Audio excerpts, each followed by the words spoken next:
Hi friends, எல்லாம் நல்லா இருக்கீங்களா?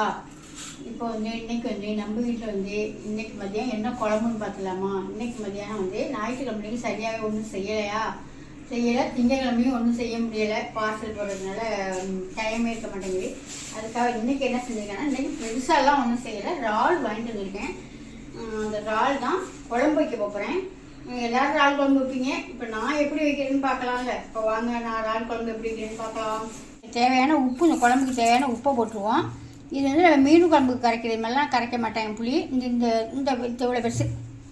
இது ஒரு 3/4 கிலோ இறால் எடுத்து நான் சுத்தம் பண்ணி வச்சுருக்கேன். இந்த 3/4 கிலோ இறாலுக்கு உரித்து அங்கேயே நான் உரித்து வாங்கிட்டு வந்துட்டேன். இங்கே 2 தண்ணி ஊற்றி கழுவிட்டு மஞ்சள் பொடி போட்டு சுத்தம் பண்ணி வச்சுருக்கேன். இவ்வளோ பெருசுக்கு நான் புளி எடுத்து கரைச்சி வச்சுருக்கேன். அரை புளி.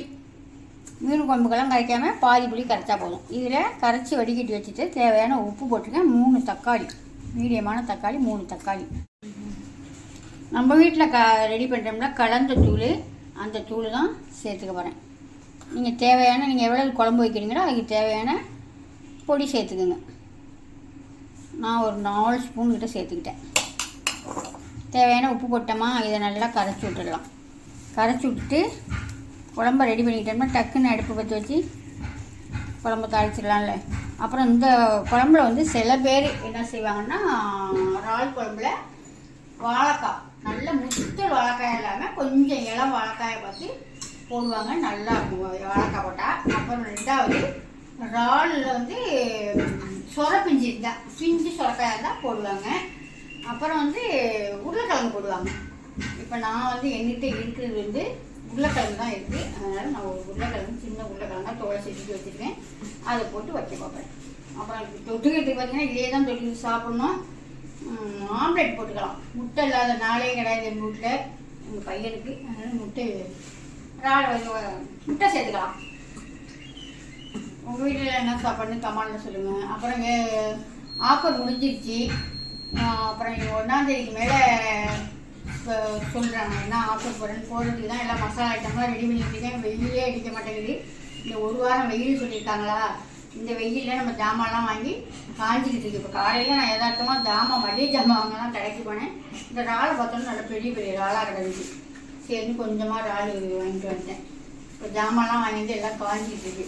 2-3 நாளைக்கு காய வச்சு நம்ம வீட்டு திருவையில் எல்லாமே எதை எடுத்தாலும் திருவையில் அரைக்கிறது தாங்க. அதனால் 2-3 நாளைக்கு காஞ்சாலும் அரைக்கலாம்னு சொல்லிட்டேன்னா, அதனால் 2-3 நாளைக்கு காய வச்சு மாவு ஐட்டங்கள், மசாலா ஐட்டங்கள் எல்லாமே புதுசாக ஃப்ரெஷ்ஷாக ரெடி பண்ணுறேன். இப்போ தான் எல்லாம் வாங்கிட்டு வெயிலில் போட்டிருக்கேன். ரெடி பண்ணிக்கிட்டு 1ஆம் தேதியோட சொல்கிறேன் என்ன ஆஃபரு, என்னென்ன போடுறோம் அப்படின்னு சொல்கிறேன். இப்போ நம்ம இறால் குழம்பு வச்சுட்டு சாதம் அடிச்சாச்சு. நான் கடைக்கு போயிட்டாட்டுல கையில் சாதம் அடிச்சுட்டு டீ போட்டு கடைக்கு குடிச்சிட்டியா?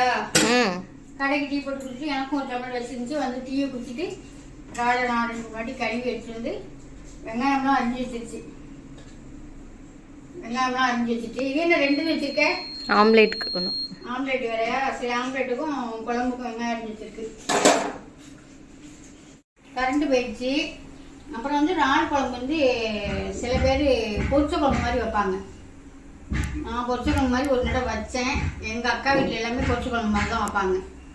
எனக்கு என்னமோ அந்த பொரிச்ச குழம்பு மாதிரி வச்சது செட் ஆகலை, சாப்பிட பிடிக்கல எனக்கு. அதனால நான் எப்போதும் போல் கொஞ்சமாக புளி கரைச்சிக்கிட்டேன். நீங்கள் யாரெல்லாம் பொரிச்ச குழம்பு மாதிரி வைப்பீங்க, யாரெல்லாம் புளி ஊற்றி வைப்பீங்கன்னு கமெண்ட்ல சொல்லுங்கள். சில பேருக்கு சாப்பிட்டவங்களுக்கு அந்த டேஸ்ட்டு பிடிக்கும். வெங்காயம் நல்லா வெடிச்சதுக்கு பிற்பாடு வெங்காயத்தை போட்டு வதக்கிக்கலாம் நல்லா. காலையிலேயே இன்றைக்கி என்ன வேலை பார்த்தோம்னா, இன்றைக்கி என்ன நீட்டாக வடவும் போட்டோம். அப்புறம் என்ன செஞ்சுருக்கேன்னா, முறுக்கு கொஞ்சம் செஞ்சேன். முறுக்கும் தட்டையும் கொஞ்சம் செஞ்சேன். அவ்வளோதான் இன்னைக்கு கொட்டி போட. நல்லா அந்த வெங்காயம் நல்லா வதங்கி வரும். வெங்காயம் அதில் ஒரு கொத்து கருவேப்பிலையும் போட்டு நல்லா வதக்கி விட்டுட்டேன். நம்ம குழம்பு கரைச்சி வச்சுருக்கோமா, அதை எடுத்து அதை சேர்க்க வேண்டியதான். இறால் தண்ணி விடுங்க நம்ம குழம்புல அள்ளி போட்டோம்னா. அதனால் நம்ம குழம்பு கொஞ்சம் திக்காகவே வச்சுக்கணும். இன்றைக்கி இதில் என்ன செய்ய போகிறேன்னா, கொஞ்சோண்டு தேங்காய் அரைச்சி ஊற்ற வைப்பேன். இந்த குழம்பு நம்ம எடுத்து ஊற்றுனதுமே நம்ம ஒரே ஒரு உருளைக்கிழங்கு தான் கட் பண்ணி வச்சுருக்கேன். அதில் சேர்த்து நல்லா கொதிச்சுக்கிட்டு இருக்கட்டும். அதுக்குள்ளே போய் கொஞ்சம் தேங்காய் அரைச்சிட்டு வந்துடுவோம். இந்த உருளைக்கிழங்கெல்லாம் வெந்தோன்னா அப்புறமா நம்ம இறாலை சேர்த்துக்கலாம். இப்போ குழம்பு இந்த அளவுக்கு கொதிச்சிருச்சு. இப்போ இதில் நம்ம அரைச்சி வச்சுருக்கோம். சும்மா நான் கொஞ்சம் தான், நான் தான் ஊற்றவே மாட்டேன், சும்மா கொஞ்சமாக.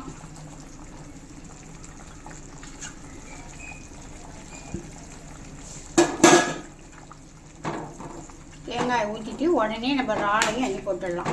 இறாலை போட்டு சும்மா ஒரு 2 கொதி வந்தால் போதும். ரொம்ப நேரம் போட்டு கொதிக்க விட்டோம்னா அது ஒரு மாதிரி லப்பர் மாதிரி வந்து போயிடும். சில பேர் இந்த வெங்காயத்தோடய போட்டு வதக்குவாங்க இறாலை. நான் வந்து மீன் குழம்பு மாதிரி தாங்க வைப்பேன். நல்லா கொதிக்கும் போது இறக்கும் போது, நல்லா கொதிக்க விட்டு இறக்கும் போது அள்ளி போட்டு ஒரு கொதி 2 கொதி விட்டு சற்று நேரம் சிம்மில் வச்சு இறக்கிடுவேன். ரொம்பவே சூப்பராக இருக்கும். வதக்கிட்டு வச்சோம்னா என்ன செய்யணும்னா அது ரொம்ப நேரம் கொதிக்கணுமா, அதனால் அது கொஞ்சம் வதக்குற மாதிரி. அவ்வளோதாங்க, கொதிக்கட்டும். அப்போ நான் இறக்கையில் காமிக்கிறேன். இறால் குழம்பு ரெடி ஆகிடுச்சு. நல்லா கொதிக்க விட்டு தான் போட்டேன். அந்த இறாலை போட்டோன்னே கொஞ்சம் தண்ணி விடும் குழம்பு, அதனால் இப்போ கொஞ்சம் தண்ணியாக இருக்குது. நம்ம எப்போதும் வைக்கிற பக்குவத்துக்கு கரெக்டாக வந்துட்டு சூப்பராக இருக்கா. என்னமோ யதார்த்தமாக மல்லிகை கடைக்கு போகையில் மல்லிகை ஜாமான் வாங்க போனேன், பார்த்தேன். நல்லா பெரும்பெரு இறாலா. இந்த இறாலெல்லாம் எப்போயாவது தான் ஒரு குட்டி குட்டியாக தான் கிடைக்குங்க. எங்கள் ஊரில் அவ்வளோதான் பெரிய இறாலெல்லாம் கிடைக்காது, குட்டி குட்டியாக தான் இருக்கும். இன்றைக்கி பார்த்தோன்னே இந்த இறாலை வாங்கணும் போல தோணுச்சு. சேர்ந்து வாங்கிட்டு வந்து குழம்பு வச்சாச்சு. அருமையான குழம்பு. இதுக்கு தொட்டுக்க பார்த்திங்கன்னா ஆம்லேட்டு. இன்னும் ஆம்லேட்லாம் போடுறது அப்போக்கி தான் போட்டுக்குவோம். ஆம்லேட்டெல்லாம் எல்லாருக்கும் கிடையாது. எங்கள் பையன் ஒண்டி சாப்பிட்டாப்பா, ஆம்லேட் இல்லாமல் சாப்பிட மாட்டாப்புல. ஆம்லேட்டோ முட்டை பொரியலோ முட்டையோ ஏதோ ஒன்று வேணும், அந்த பையனுக்கு கொடுத்துருவோம். இது வந்து நாங்கள் இதுவே போதும் எங்களுக்கெல்லாம். அப்புறம் மாம்பழம், உருண்டை மாம்பழம் கிடச்சிது. மாம்பழம் ரொம்ப இன்னொரு மாம்பழத்தே வேணும். உருண்டை மாம்பழம் நல்ல மாம்பழமாக இருந்தது. இதெல்லாம் வந்து எங்கேருந்து வருதுன்னா காமேஸ்வரத்து சைடு இந்த மாதிரி மாம்பழம் இருக்கும். அவங்க சொன்னதே அந்த ஊர் மாம்பழம் தான் சொன்னாங்க. ஒரு மாம்பழம் அடித்து கட் பண்ணி வந்ததுமே சாப்பிட்டுட்டேன். அவ்வளோ அருமையாக டேஸ்ட்டாக நல்லா இருந்ததுங்க. மாம்பழம் இப்போ விலையும் கம்மி தான். அந்த மாம்பழம் வந்து கிலோ 60 ரூபா தான் போட்டாங்க. ஒட்டு மாம்பழம் கொஞ்சம் கூட இருக்கும். ஒட்டு மாம்பழம் வந்து நாங்கள் மாங்காய் வாங்குகிறோமா, அதில் ஒரு 10 மாங்காய் எடுத்து அரிசிக்குள்ளே வச்சுக்கிறது. அது பழுத்தோன்னு ஒன்றா கட் பண்ணி சாப்பிடுது. அவ்வளோதாங்க, சூப்பரான இறால் குழம்பு ரெடி ஆயிடுச்சு. நான் வச்சது மாதிரியே நீங்கள் வைப்பீங்களா, இல்லை நீங்கள் வேறு மாதிரி வைப்பீங்களா என்னென்னு அதையும் சொல்லுங்கள்.